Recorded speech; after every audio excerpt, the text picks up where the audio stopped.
Do you think writing a sentence 1,000 times in Japanese will make you recognize it? That's a good question. I haven't done that in a long time. I think of repetition, like output repetition. I think output repetition, say like if you're saying without comprehension, right? Without comprehension. So say you're outputting, right? You're outputting without comprehension is what I'm if you do this, I think it looks like this. So there's a threshold, in my opinion. This is like not really, I'm just brainstorming. My likelihood is there's going to be some X for the user that they will have a great combination of not being complacent. So this is complacency. Complacency. And this here is novelty. So there's going to be a point when the repetition hits where you become alert and constantly engaged in looking at the thing, looking at the subject, and then finding it. But after a certain threshold of repetition, you'll enter a phase where you become complacent, and you'll notice it less and less. However, when you're saying, does it make you recognize it? Sometimes it can become intuitive, right? It meets intuition. But without comprehension, I think the development of intuition is less likely. If you manage to establish comprehension, like encoding with like associated memory, like if you added associated memory or meaning, if you attach meaning and other things, then there's a chance that intuition goes up. And at that point, certainly you will become complacent, but it would taper off like here with comprehension. So that's kind of how I would pictorially say it. So 1,000 times for me, I would say where I am is, we're gonna say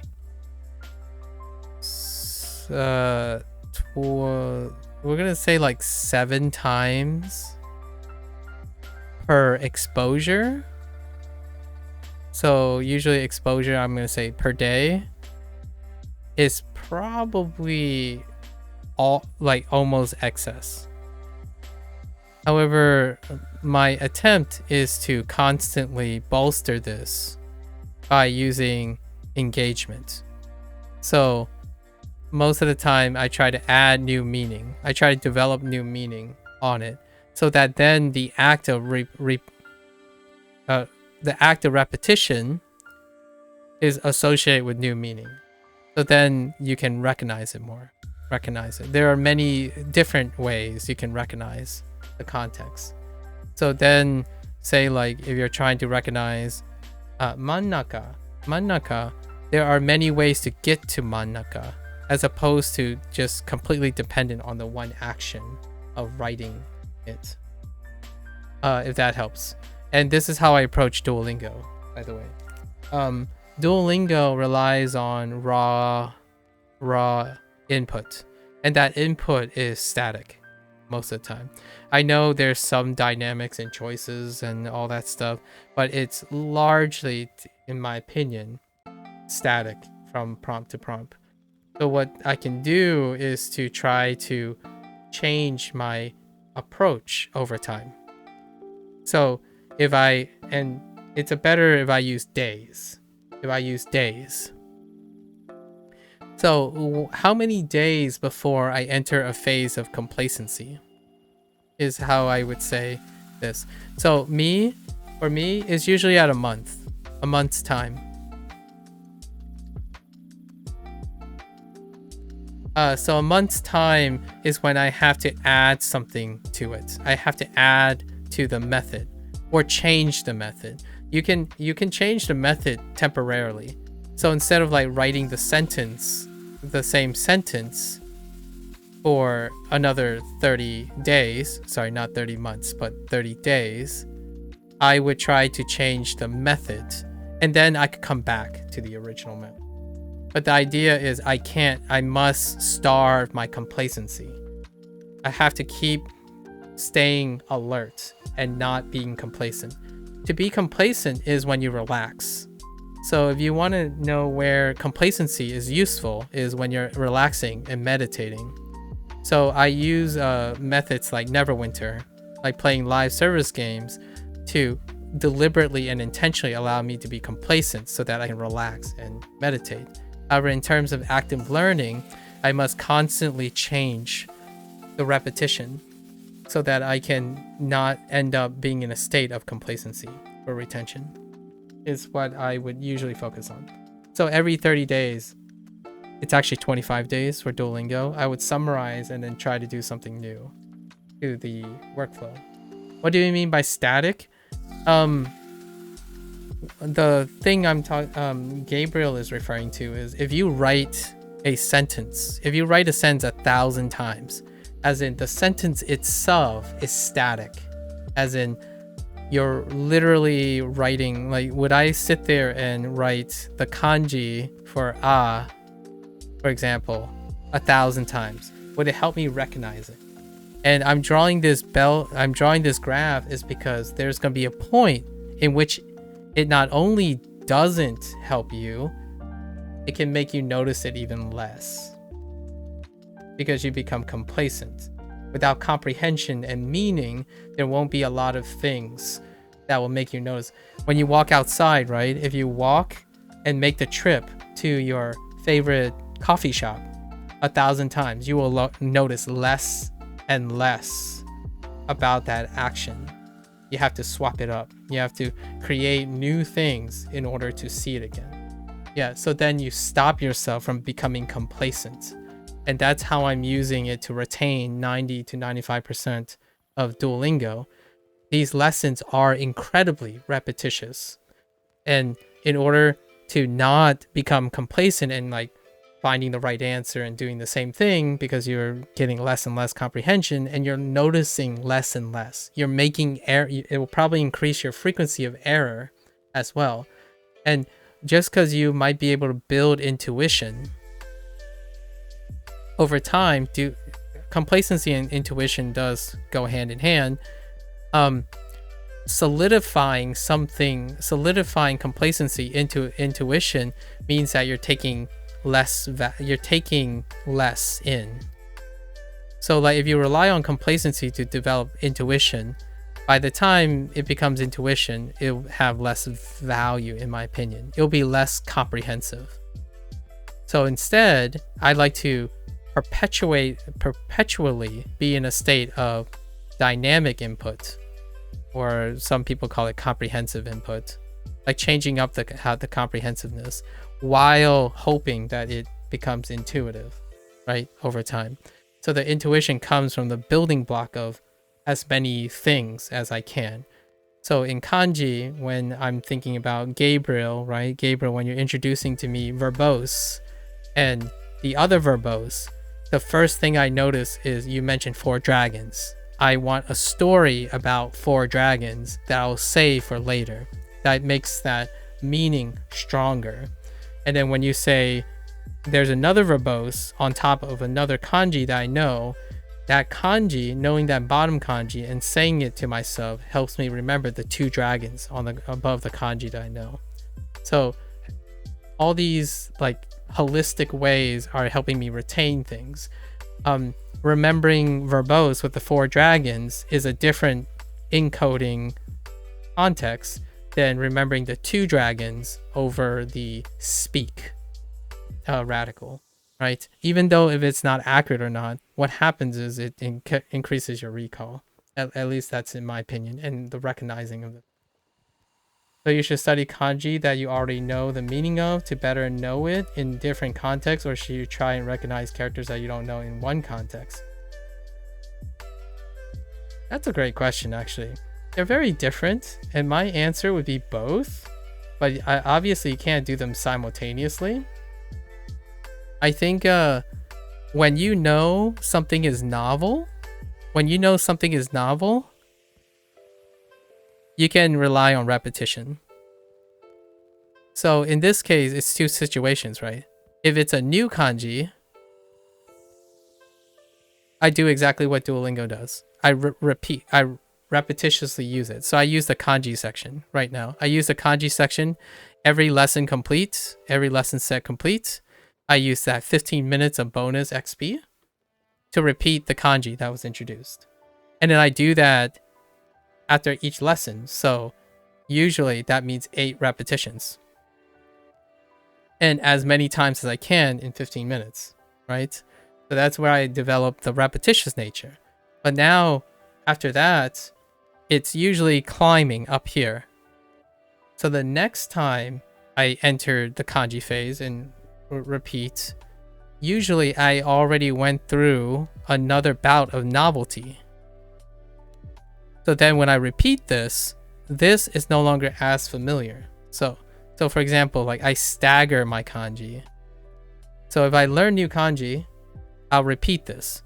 Then Duolingo introduces new kanji, then I repeat this and this. Or the previous one. And then a new one is introduced, right? Then I repeat these two. Because when I know new kanji, it can help me reflect on old kanji. And Duolingo kind of does this on its own, where Duolingo would introduce repeated kanji while introducing new kanji, and they separate it. It's about 1-to-1 now, where 1-to-1, where if there's an old kanji being reused, there's also new kanji. And that's kind of the pattern that Duolingo is using. So I'm using this pattern as well. So it naturally works to my advantage. When it comes to the kanji section, I actually think the way Duolingo introduces kanji is fantastic. The downside is it's the pace. I think most people will find the pace not to their liking. Oftentimes, Anki is faster because you determine the pace, right? You have to go through lesson sets in order to continue this thing. So the driver here for me is I go through lessons in order to unlock kanji. And then hopefully some grammar points. This is independent. We're not talking about grammar points at this point. Grammar points is an intellectual thing that is a little complicated than simply writing and recognizing something. So that's what I do. I go through this almost with every type of strategy, every type of skill that I work with. I set out to understand my metrics. So how do I measure my output? Determine what time frame it is before I enter a place of complacency. Right? When do I become complacent? I start somewhere, hypothetically. And then I find that period of optimal learning. And usually even the wind up, it's a little steeper. It's more like this. Right? Depending on how well you learn. Right?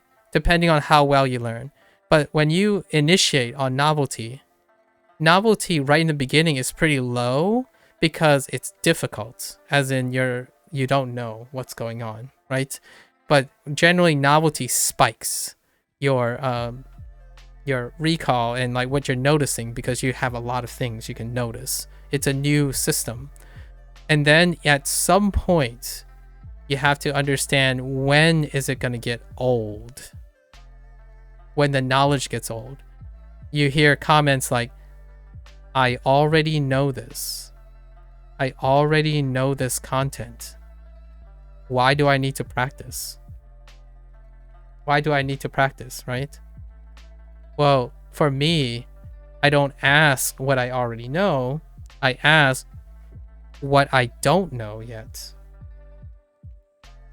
So as in, when something starts to feel old, I start asking, what else don't I know about this?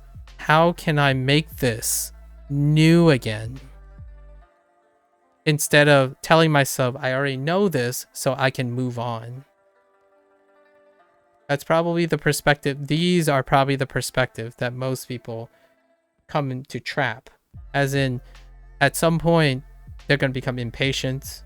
They don't slow down to review old foundations. They don't, eventually you become complacent. And what is the element of complacency?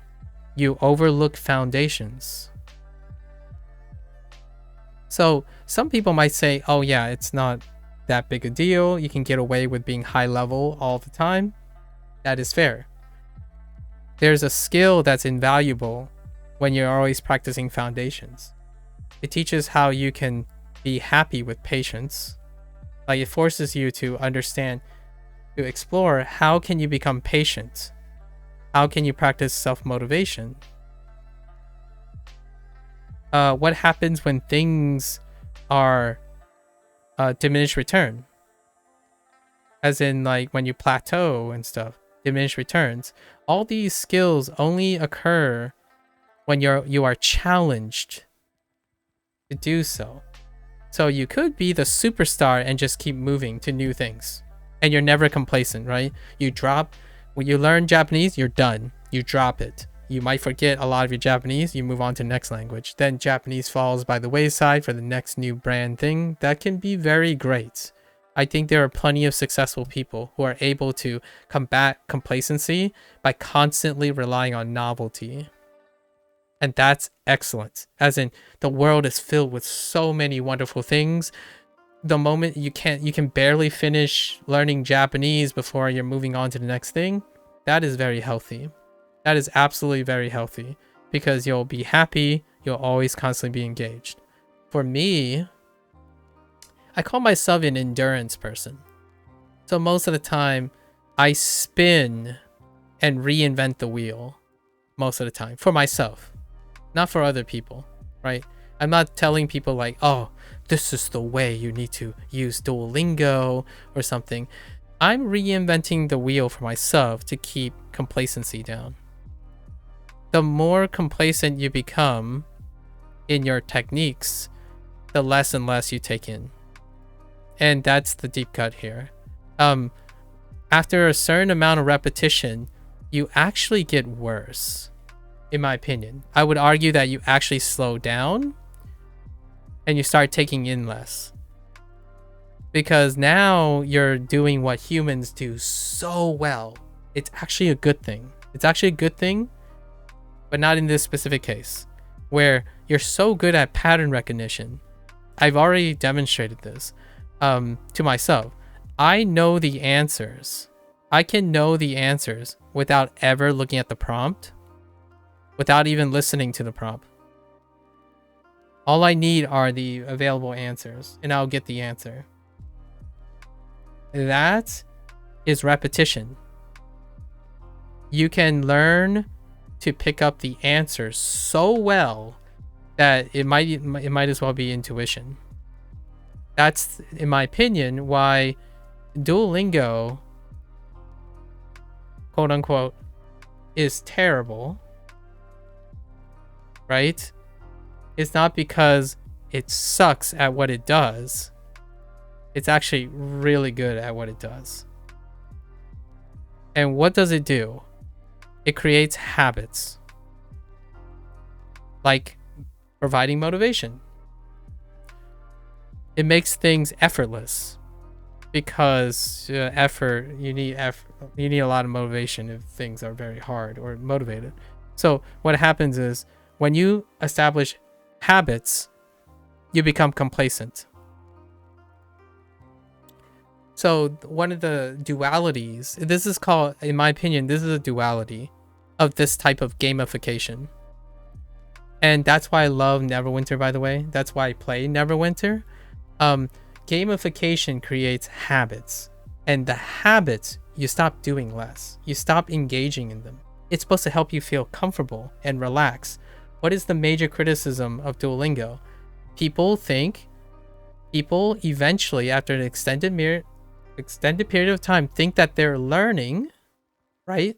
They're learning but it no longer works. They're no longer learning.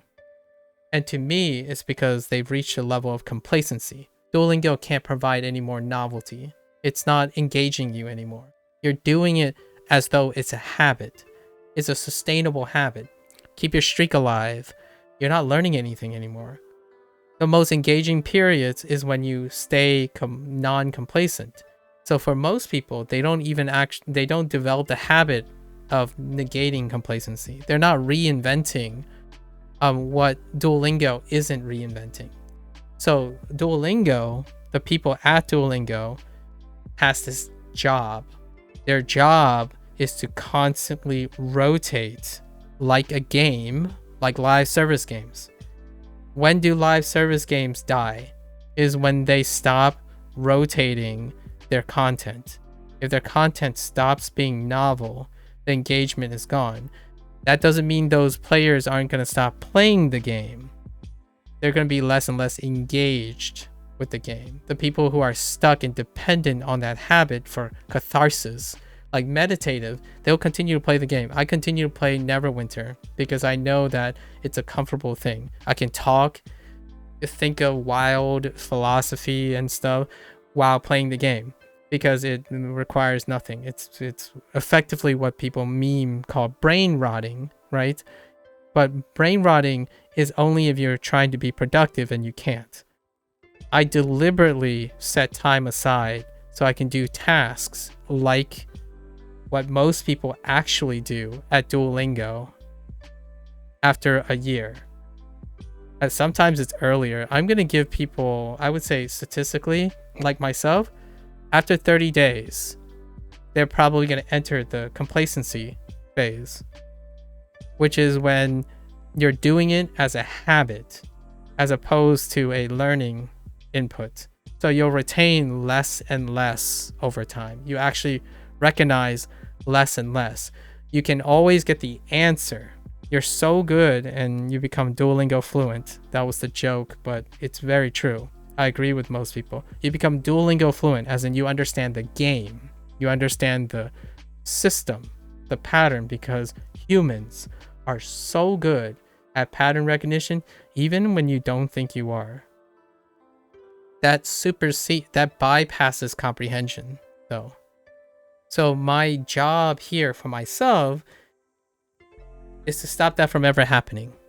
So why do I spend so much, in my opinion, for me, why do I spend so much time digressing and adding more things to it and talk about these things? Is it keeps it fresh. Like, I'm trying to use Duolingo as an inspiration, not a habit forming tool. I haven't actually formed the habit with Duolingo yet. Like, all my streams, day to day, I tell myself, oh, I have the schedule, I have these ideas, I should do this. But most of the stuff that are there is I total recall. That is so different. Every single new stream, the total recall is different. My discussions are constantly always different, right? It's for me to stop doing the same thing. If you become too complacent, you stop noticing things. And it's for better or for worse, but usually to me it's for worse because people stop caring about the things they used to love, right? When you treat the things you love, like language learning, as a min-max process, you purify it. You purify what you're looking for, but then you lose all the adulteration of everything else. And that is the problem with efficiency-based mindsets. If you have the personality, I would say if you have the personality, all the power to you to stay efficient. For most people, in my opinion, regardless of how committed they are, a little of adulteration in any way is if it will trump efficiency because you have consistency, right? If you're consistent for only 30 days,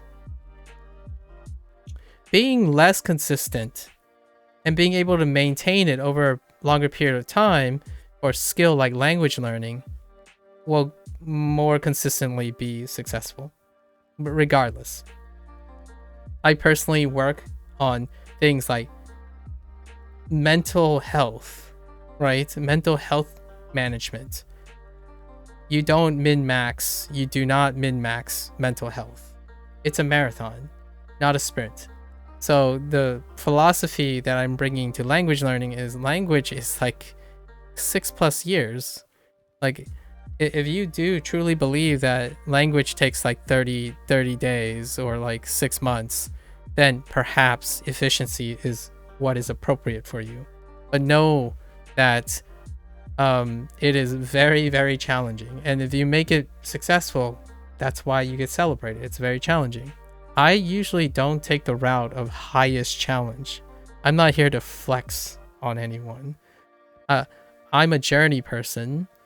So why make it hard on myself by focusing on efficiency and pounding my complacency with brute force, than enjoying the ride by being consistent in the sense of having it very colorful, right? You sacrifice efficiency per time, but you become more consistent over time, like over a longer period of time.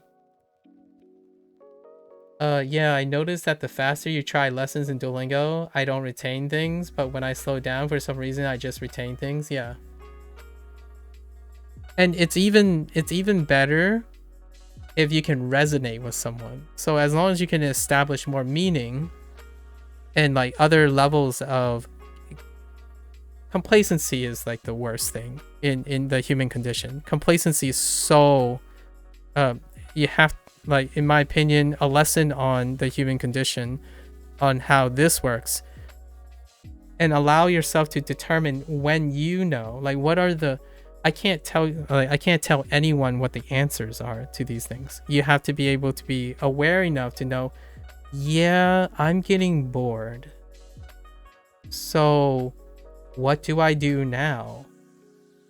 That type of thing deserves self-exploration. But you must also be able to tell when you're complacent. And all the things I'm doing now, why it takes so long, is because I don't care how slow I'm getting new vocabulary. In the long run, I have to repeat less. And I get to say more about anything. Like Gabriel, like, I won't forget verbose. Because we have dragons, 4 dragons, 2 dragons, right? 2 dragons and I'm going to call it a pedestal, right? And a pedestal. I can't draw those dragons yet. But these words mean so much more than someone who says, oh yeah, I need to remember that it's, guess what? 64 strokes, right? So I'm remembering these details. I slow down. I remember these details. And these details are what makes the unaccountable difference, in my opinion, in the value I spend my time with. Like, yes, I'm not getting to more vocabulary. Yes, I just spent like the last 2 minutes talking about the wholesome cultural differences between East and West when it comes to food culture. I'm sharing experiences with Sub-Zero, and that it's absolutely priceless, in my opinion, compared to trying to rush your way through. It makes it very colorless, is what I'm saying. And if you're a person that finds yourself feeling like you don't have joy anymore, like no joy, but you started with joy in language learning, I think what I'm saying might be helpful. It can be potentially be helpful. If you're still blitzing and you're like a polyglot and you're like acquiring 6 languages, this is not helpful to you. Like, slowing down, you don't need to slow down. But for me, I've been on the like high speed lane, and I have no fond memories because it was execution, execution, execution. As in, the only thing that was important to me is what I was focused on, as opposed to sitting back, doing something, and seeing what happens. You rarely ever see more than you want to see if you're really focused on efficiency. I love this. I will forever, when I maybe learn pitch accent one day, I won't forget Jiao. Right? I won't forget Jiao. I still remember Kurai, Gurai, Gurai, and Kurai, right? So that's kind of the thing. So that's kind of my element of, I'm not using Duolingo just because Duolingo does one of this stuff. I know my capacities. I've learned in so many ways. Graduate school, college, high school, they all went through different phases. I've learned self-study. I've had teachers. I've had mentors. I have parents. I have siblings. I have all of you, all the collective knowledge. If you can synthesize that information, memorizing things like another language is trivial, in my opinion. And I know that sounds very harsh and direct, but if you can understand yourself and how to maximize making yourself, like, motivate yourself to do anything, it's rarely a concern what you choose to learn. You'll make it work. So in my opinion, why am I using Duolingo? Well, oftentimes if someone tells me that a method is bad, it might be interesting to try to make it work, because to me it helps me practice the things for the important things in my life, right? How to keep someone happy, how to help someone when they're depressed, how to provide motivation when they don't have a source of motivation. Those are the important, in my opinion, personally, those are the more important problems to solve. Learning, being fluent in Japanese and being a native like speaker in Japanese, that's extra. So if I can encourage people to learn out of sheer spite that I'm learning Japanese with Duolingo and they can do better with other tools, so be it. I will sit here and I'll gladly congratulate them on demonstrating that because I exist, they decided to prove me wrong. Good for them. Am I any less happy knowing that they got the goal, get to the whatever their goal is faster? No. Because any happier or any sadder? It's because we don't have the same goals. My goal is to learn something using Duolingo. Did I learn something using Duolingo? The answer is yes. So no matter what someone says about how you don't learn anything in Duolingo, that is factually incorrect. Even if they wanted to be objective about it, it's actually incorrect. So I don't need their affirmation. However, if it motivates them to like improve Duolingo, or even pushes them to show that other tools are better, that's what competition does. Right? If it's not for their pride, for their arrogance, if they want to prove me wrong, let them do it, because it also means that whoever follows them also gets another method that works for them. For me, I just make anything work, honestly. Like, if you can't make something, this is going to sound a little condescending. If you can't make something like Duolingo work for you, I think we need to talk about how reliant you are on tools first. Instead of arguing what is a better tool. Because If I'm talking to someone who's relying on tools, how can you advise someone who doesn't rely on tools? You have to meet the person. Like, you have to understand my perspective. I don't care what tools I use. Tell me all your tools. I'll try to make time for them. It's gonna be any combination of tools. I'm a lot more resourceful when it comes to these things. I don't like idealism. Idealism doesn't make you resourceful. At least that's in my opinion. Fun question. I really like that question. For that observation. I don't think it's a lifestyle for everyone though, obviously. I'm sharing some of the things that I do, and in order to show that, this is how I show it. It's nearly impossible, in my opinion, to show someone like, oh, then you do this, then you do that, and you do this, you do that. You actually have to show it and have someone intuit that for themselves. Like, do you do what I do? Maybe not, maybe, but it's very difficult to summarize this in like a book or something. I know there are a lot of people out there that do a wonderful job. I'm not one of them. I don't have aspirations to become someone that writes a 300-page book that tries to summarize the philosophy of this stuff, right? It's not giving you any answers, and people like to buy answers. I don't have answers, unfortunately.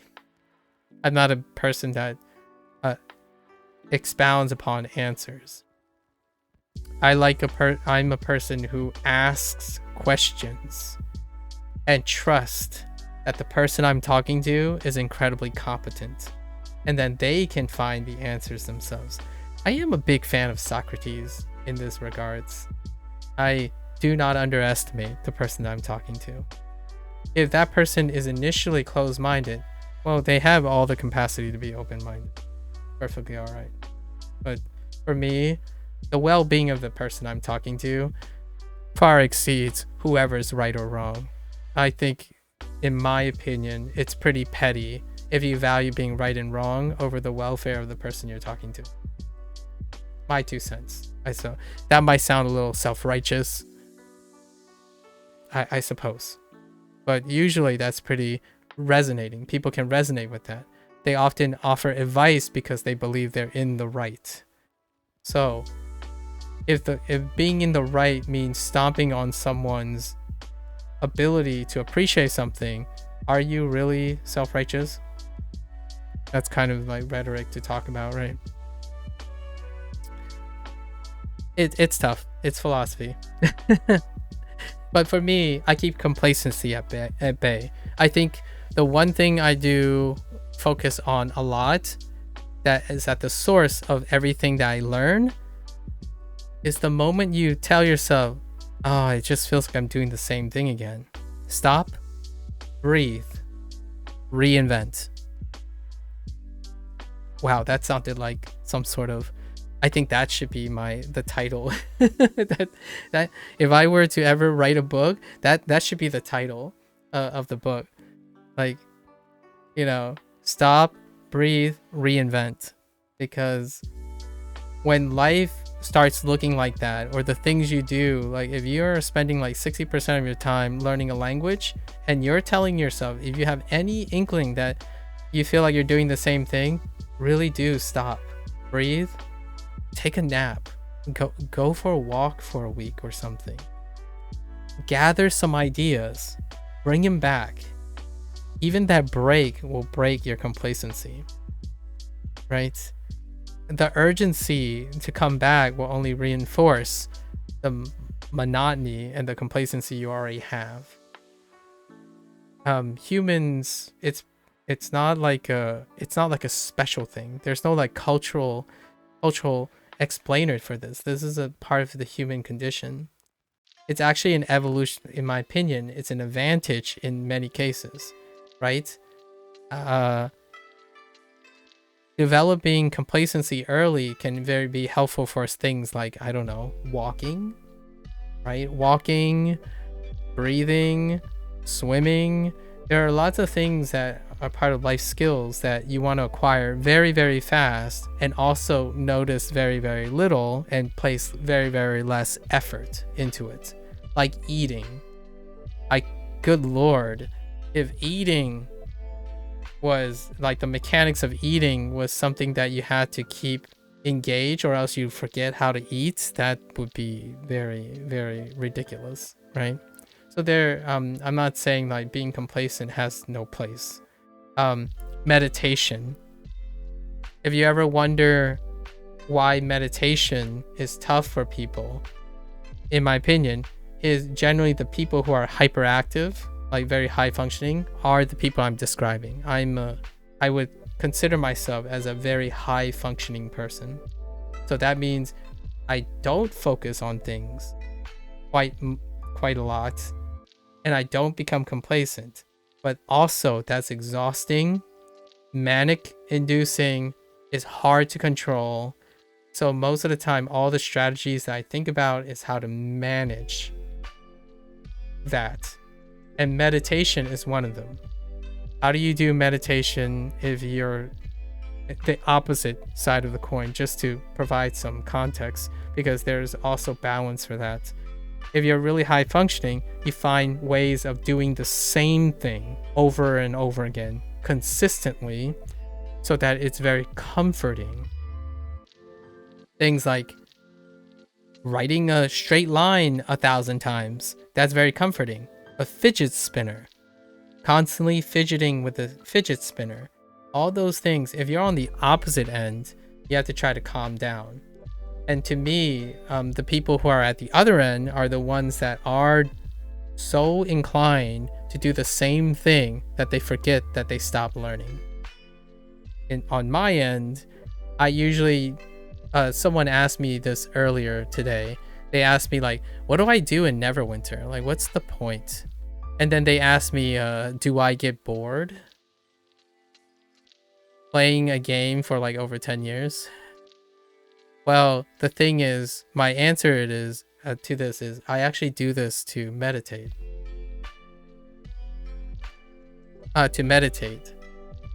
Because most of the time I'm doing this. Duolingo. The thing I just described on how I do with Duolingo, that's every day. And what I'm trying to illustrate here is most of the people I talk to don't do that. They study, for example, studying is kind of like a task, right? You're mostly not studying. So you like to be in a state of not studying, as in not being engaged. You like to passively chill.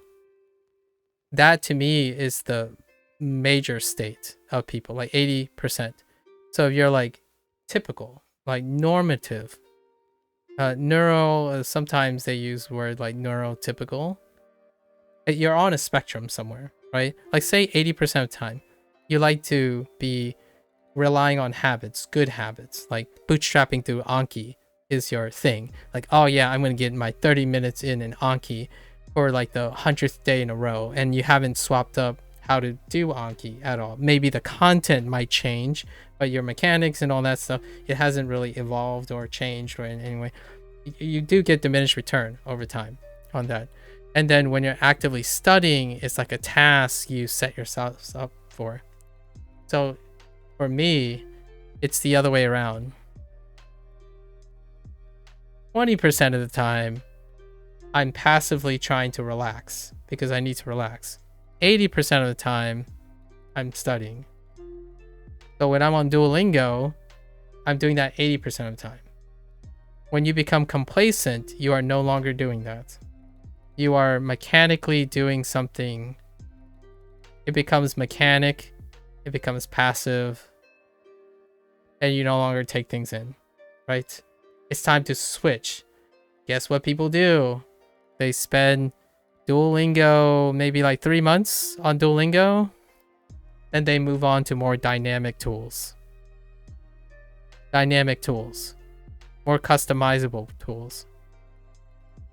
Because Duolingo is not. It is structured. It is super structured. They can't change anything. You have literally no agency in the design of Duolingo. No agency. It took you 20 days? Okay, 20 days. We'll say 20 days, right? Then you move on. Now, what I'm saying doesn't end at Duolingo. I'm just saying I'm using Duolingo for an extended amount of time. But when you get to like something like Anki, it will still be 20 days if you stick with one set, right? So then naturally these people will learn to, hey, let's every 20 days, let's add more things to Anki. So you end up customizing it at your own pace to remove complacency. So that's kind of the idea. So if I were to use Anki, it will still look like Duolingo. And what I mean by that is Anki itself doesn't literally look like Duolingo. If someone asks me, oh yeah, they want to see what it's like if I used Anki for studying, like if I did an Anki stream, it will still be this. It will be me having a digression for 2 to 3 hours, talking about things when an Anki prompt shows up, not really doing what the card is supposed to do. It's still going to be very, very similar. My approach is the same. Like it's very similar because it's already very dynamic to begin with.